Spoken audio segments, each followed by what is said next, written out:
Good morning, all. It's been a real pleasure being here, talking to you about AI.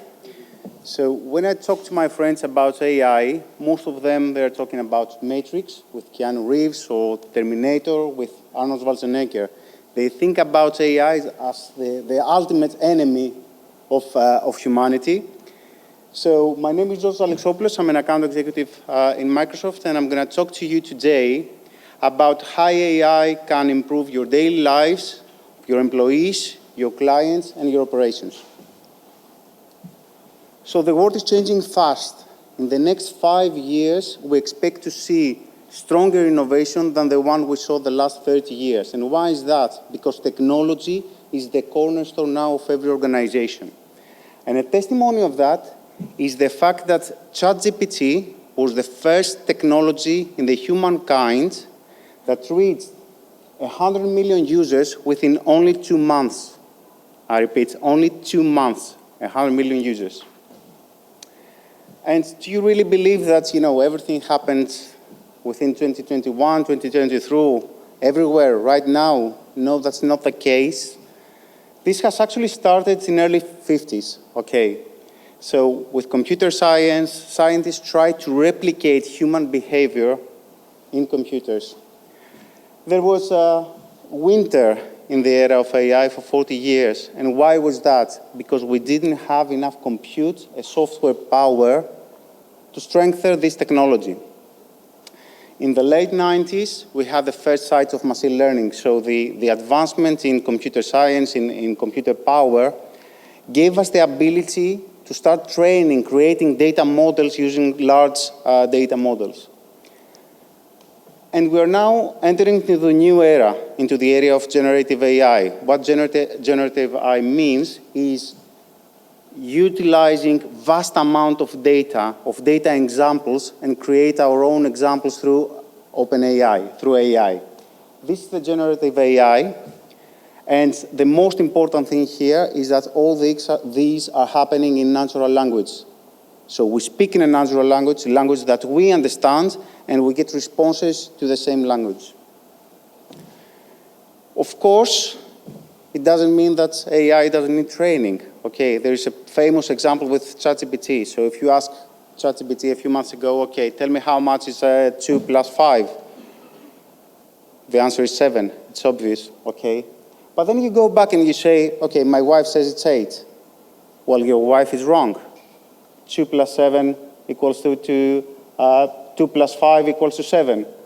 Then you revert back and say, my wife is always right. Well, that might be familiar to you in some cases. And then you get a response, I do apologize. Yes, your wife is right. 2 plus 5 is 8. What do we need to be careful on AI? AI is like a baby's brain, okay? Imagine that it keeps learning, you need to train it. On the bottom right corner, you see the accuracy of AI when it is untrained, and when with a blue dotted line, you can reach 70, 80% of accuracy when you keep training your model. And how you train your model, of course, with data that I'm pretty sure some of my colleagues will discuss more on the next presentation. So AI is here. We see it everywhere in the news. We see the employees demanding to utilize it. We see the organization demanding to use it. We see even our customers to have an impact on their services. So how we get this AI on an enterprise level? Microsoft has teamed up with OpenAI, as mentioned before, with multi-billion investment, 10 billions, very rightfully, to do what? To co-develop the generative AI model in 3 pillars. The first pillar is about text, generating text for us, generating code for us, and all of that in natural language, and generating images. So for example, if I want to have a tagline for an ice cream shop, I ask for it in my language, and I get a relative answer. If I don't like it, I ask for an alternative. Same happens with code. I ask to create a database, I ask queries on this database in a natural language, and I get the appropriate responses on a code. Typical example with images. I ask for a white cat, I get a Siamese cat. So all these three pillars are the ones that we are actually working as Microsoft alongside with OpenAI to co-develop, create and give them at an enterprise level to organizations. So we are talking about a lot of capabilities. Capabilities that, we're only touching the surface at the moment. Summarizing text, virtual assistant, creating codes, create generative ideas for marketing. Everything that you can imagine is actually now a reality, and we're just scratching the surface. Let's go into a typical scenario that has started being applied across a lot of organizations. And I believe it will be applicable in most of your companies and your clients. So for example, we have a customer calling a call center. Through AI, we can convert speech to text, utilize OpenAI methodology, insert this text into a database, and get analytics straight away. So without the call center agent having to do anything, nothing in this call, on the next call, the next agent will see a summary of the previous conversation. So we avoid situations that we have all faced in the past, like in our common life. Okay, hi, I have the same problem again. Okay, sir, what's the problem? And I have to repeat again my question.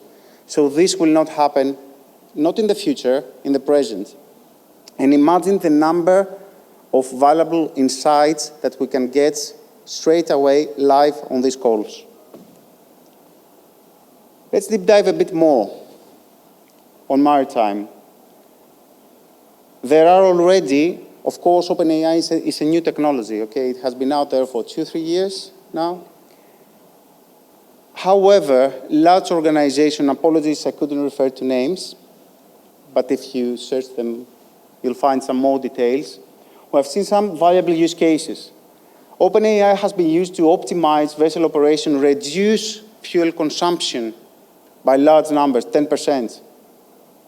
We are working, as we speak, with a large organization in the maritime industry about inspection on containers, that they have refrigerators, they have sensitive content in there. We can get real live data and maintain those refrigerators within the containers, utilizing sensors about temperature and humidity. That is really important when we deliver our goods. There are more and more examples in the maritime industry that have been utilizing OpenUI. Even for internal operation, marketing content generation can be personalized, easy, with one click. Developers, their life is getting a lot easier. Software application can be built in a faster way, and knowledge transfer can happen in a better, a more efficient way between tools and people.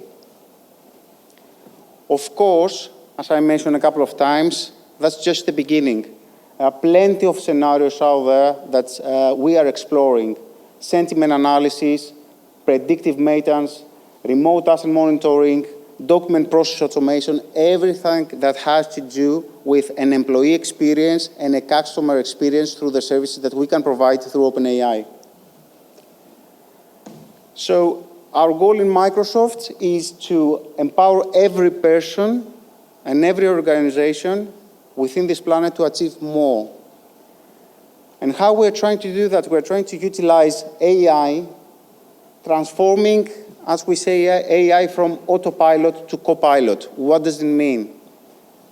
So autopilot is not something that will replace, we hear in the news, will replace people, and a lot of people will lose their jobs and will take decision-making itself. No, that's not going to happen. We're not there yet, so metrics can wait for a few years. So the importance of copilot is having an assistant with us, helping us to get informative decisions. That's the key message here. So giving OpenAI to organizations, Microsoft is trying to help them create their digital assistants for their customized needs. However, we did the same thing within our companies. So what we did was that we utilized OpenAI in our products. We started with M365. I don't like acronyms, so what is M365? It's Teams, it's Outlooks, PowerPoints, Excel, Word. So how we embedded this AI, call it Copilot for Microsoft products, for Word, you can generate content. Of course, it's in your discretion to amend this content. You can play around in natural language with loads of data shared across large numbers of worksheets. So for executives, that is massively useful when they see large amount of data. You can generate various contents with any length that you want within a PowerPoint, read a summary of your emails on a specific context from various authors, draft emails based on content that you want to produce, and also something in Teams that I personally enjoyed a lot, because sometimes you don't have the time to attend a meeting and you're like, there, okay, what happened? I couldn't attend. So you automatically get a summary of each speaker. You can ask questions in natural language. Okay, tell me what is the action that was discussed against me. You can even start having generative production of text suggested by Teams in order to communicate with others. So the capabilities are there. We are at the start. And of course, specifically for Microsoft, AI will be embedded against all its products. For example, we talked about cybersecurity. Cybersecurity products will be embedded with OpenAI. I want to highlight the fact that, technology has been there for decades, almost a century. However, technology itself will not allow us to make a change. We have to embrace change. We have to change the culture of our companies, of our organization, and our employees. We have to reskill and upskill people. Again, the technology is new. We don't expect everyone to know everything. There are not so many experts out there. We have to learn it together. So the culture of change, learning, and reskilling should be embedded to our companies. Thank you very much. It was a pleasure.